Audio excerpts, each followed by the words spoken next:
I think what we look for in a major actor, they were all full of the life force. They enjoy breathing. They enjoy even their pain.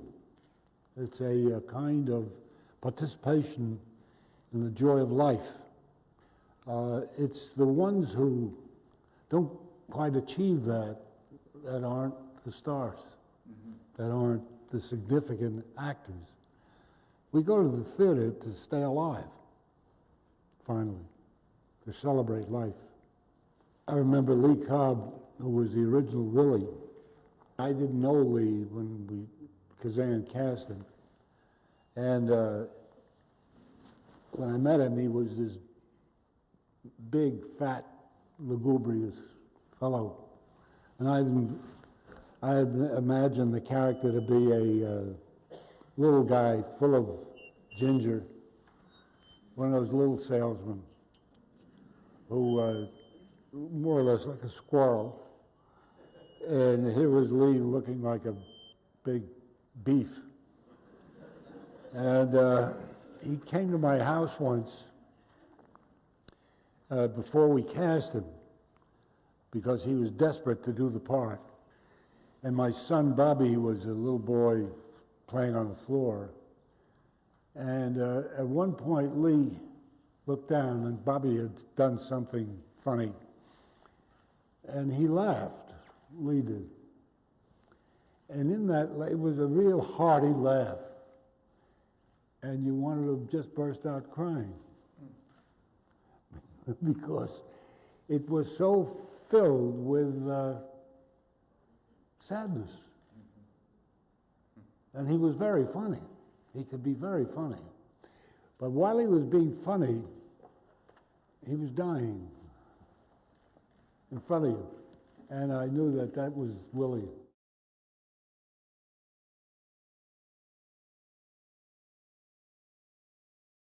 I had wanted to be a writer in a general, vague way. I wasn't particularly expecting to become a playwright at that point. I was trying to write stories unsuccessfully. But when I got here, I hadn't seen any plays to speak of, maybe 2 or 3 plays in my life. And however, they had an active department of play production. And I would sit out there and watch some of the shows. And I got to know a couple of the people that were interested in that kind of thing. And there was another reason, I think, that I turned to playwriting, and that was that in the 30s, the theater in New York was exploding. For the first time, probably in its history, it was beginning to reflect real life, which was the Depression. That's when Orson Welles was starting to perk up, and a number of very, very good actors, mainly actors, and a few writers like Clifford Odets, who were leading the general feeling that something had to change. Of course, the country was slowly starving. People were being thrown out of their homes, as you know the old story, and losing their farms and the rest of it. And the standard theater at the time was a very conventional entertainment theater, which is what it usually is and is now for the most part. And it hardly reflected anything but show business. And was of no interest to me or anybody I knew. And these small radical groups of actors were putting on plays in storefronts and other garages and places like that. And you gave them, when you entered, you made a contribution of 10 cents or a quarter. And they were reflecting the new radical outcry against the situation of the country. And that was exciting. So writing plays seemed to be the best way to confront the audience, to speak what one was feeling, more so than prose, which seemed to be remote and distant in comparison.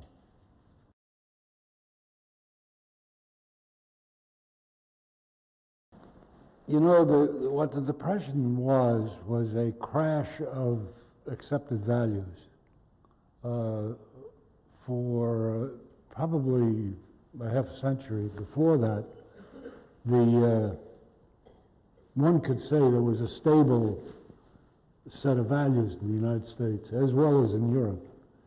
And when that was overturned and nothing that had been true was any longer true, you got the feeling that you were living in a very conditional world, which could be swept aside in 10 minutes, so that you were forced to look for deeper values than were on the surface, because the surface values were going to go at any time.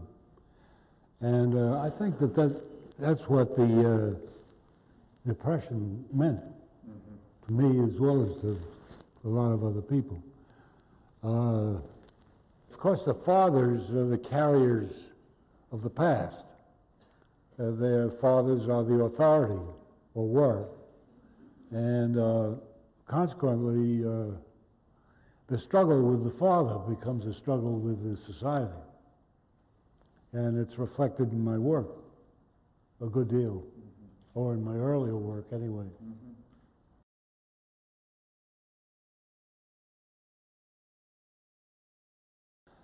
I generally work because I am struck by something somebody has said. Usually, playwriting is an oral art. It's not an art of a writer expecting to be read. He's the writer expecting to be heard. And so I think that if I hear a character speaking, either one I've invented or one I've confronted, it can start a process of creating which I can't control or even describe properly. If I could describe it, I probably wouldn't do it. I tend to write maybe the opening 25 pages of something and then forget it for a couple of years, and then come back and go on with it. What you read on the page looks like it's been there forever, but believe me, it hasn't.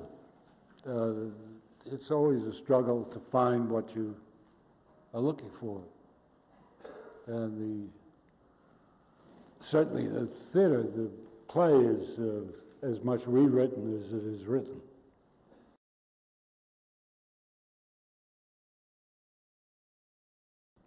The culture of the United States has flooded the world. It's the inevitable result of a powerful culture, ours, of a popular. We've got an instinctive touch when it comes to the popular mind, because we have had no aristocracy. It is a democratic country. And we know without knowing it, without bothering to understand it, how to reach ordinary people, sometimes with the most vulgar, worthless junk on the face of the earth. But we know how to do it. And this has garnered a lot of resentment over the years. At the same time, that it is also imitated. So it's a very complicated affair.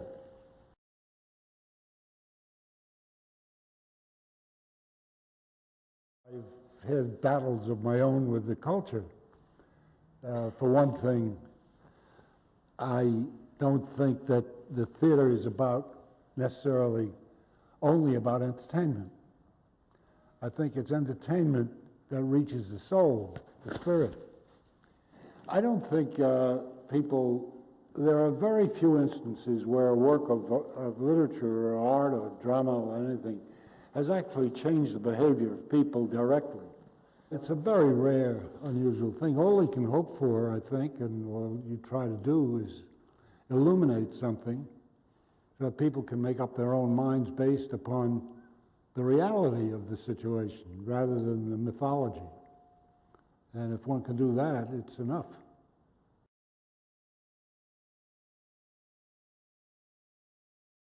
Well, I have always felt that the plays that, the works that last, whether they be plays or fiction, of course, the works that address the condition of mankind at any one time. They're not simply private, emotional works that deal simply with the relationship between private people. They somehow echo the condition of the whole nation or of the world. And that goes for anybody from Tolstoy to Dostoevsky to Thackeray to anybody. The aberration is the theater and the fiction that has nothing to do with anything. That's a new invention. Yeah, yeah. The original purpose or color of creative art was always the community.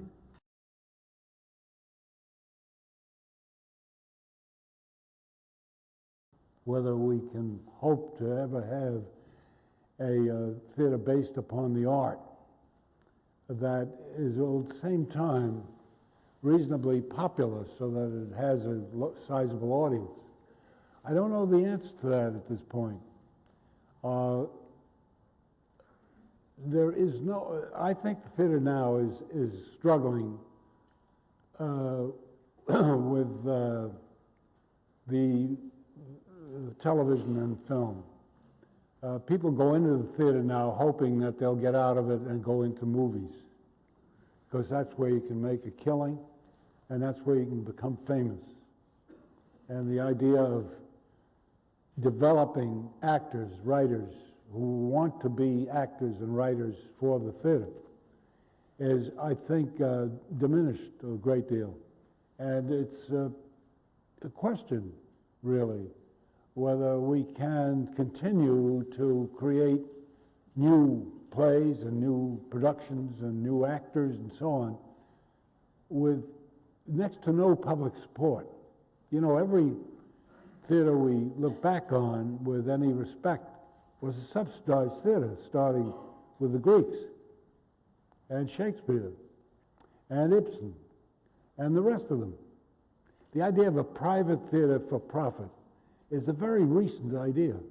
I wonder sometimes whether its future is questionable in relation to its competition with these other media.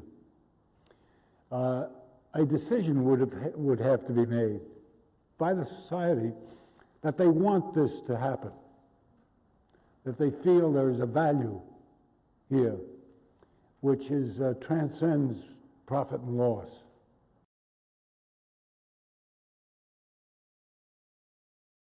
The theater has been, I see it as being very involved in life, but it's a glancing blow. We're not taking up